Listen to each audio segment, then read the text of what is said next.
You know, some people would say that just buy Apple shares. Apple's a good company, they will likely still be around for 10 years. And I do agree with that. Or some people just say that buy S&P 500.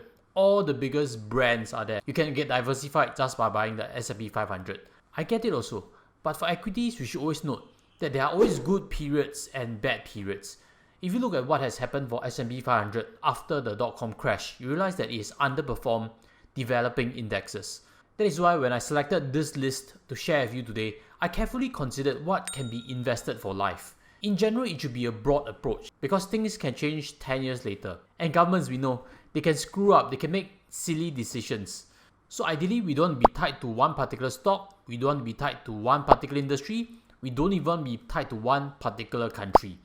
So this is my list to share with you, and in no order of merit, I've actually selected those that have no implications for capital gains taxes, estate taxes, especially if you have US equity exposure. And as always, the investment universe is so big. There are definitely going to be those that are worthy but did not make this list. And do feel free to leave in the comment sections, but I'm happy to stick with what I have to share with you today. So with that, let's roll in the intro video.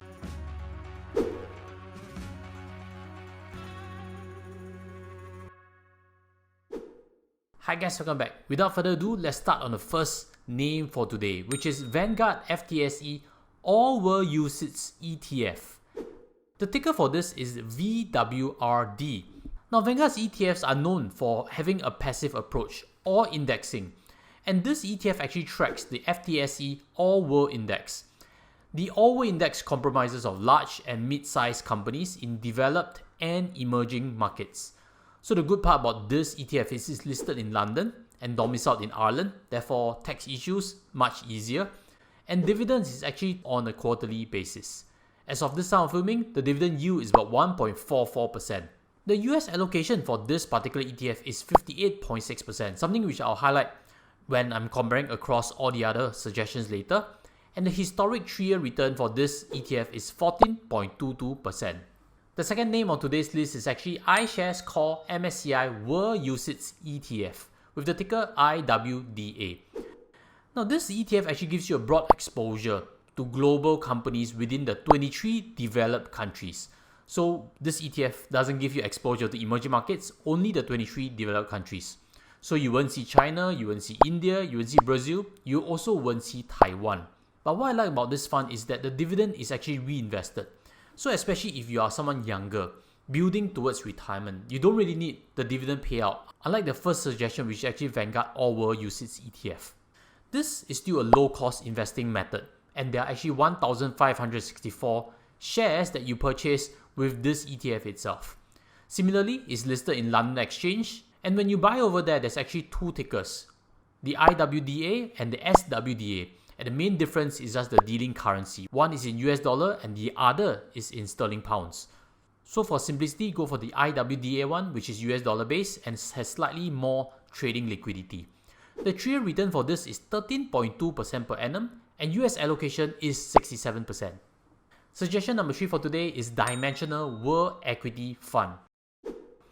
Dimensional, their strategy is to have a greater allocation towards smaller companies and value companies. And the Dimensional World Equity Fund is actually domiciled also in Ireland. It is an accumulating fund and does not track any index like the MSCI World or S&P 500. It is mainly aimed at an extremely broad exposure to equity markets all over the world. That is why you see the number of holdings is more than 12,000. The 3-year performance for this fund is 9.93% per annum, and we mainly use it to compare against the next fund for today's list. Number 4 on today's list is also from Dimensional, so it also has the same principles. Smaller company focus as well as value investing. This fund is Dimensional Global Core Equity Fund. So this fund is also domiciled in Ireland, and the slight difference between this and the World Equity Fund is the Global Core Equity Fund has slightly more allocations towards large cap companies, which have been doing well over the last few years. That is why the 3-year return for this fund is 11.45%. But again, past performance do not necessarily reflect the future. Large cap companies could underperform for the next 10 years, nobody knows for sure. The Global Core Equity Fund is slightly more concentrated at 8,000 holdings versus 12,000, but 8,000 is still a very big diversified list. And for my research, China allocation is not within the top 5 countries allocated. The US holding is 66% versus the World Equity Fund, which has only 57%. But actually, when I consider between these two dimensional funds, I'm actually leaning more towards the World Equity Fund because I do believe Chinese equities are relatively cheaper than US equities.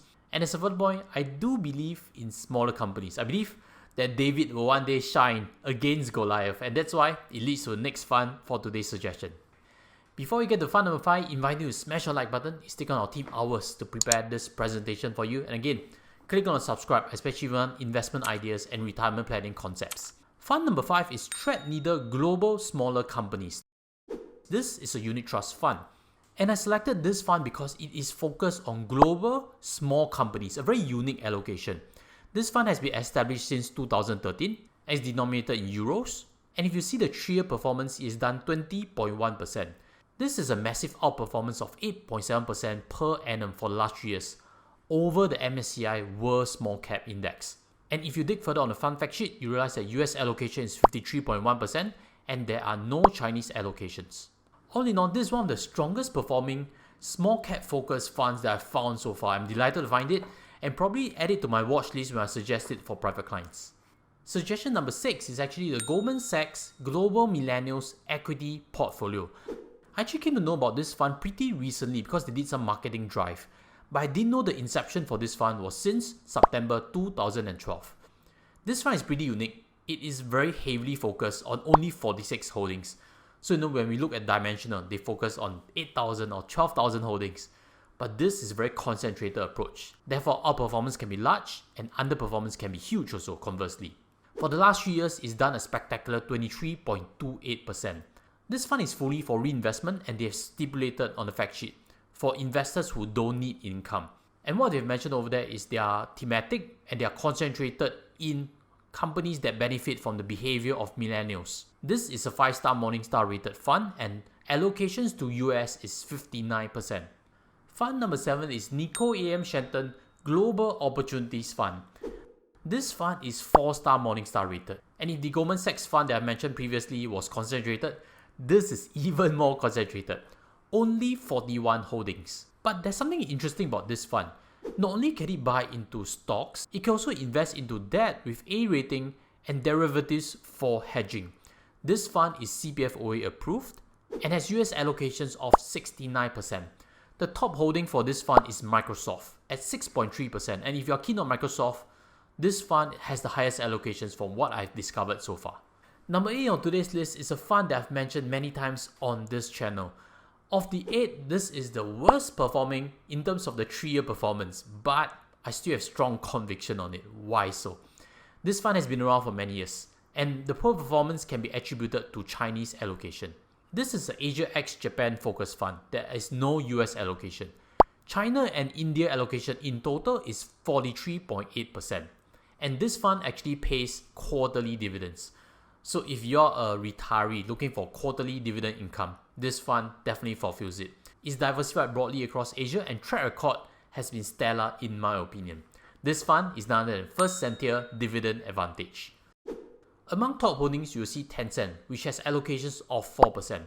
No wonder it's driven down recent performance. But if you agree with me, Asian equities look inexpensive.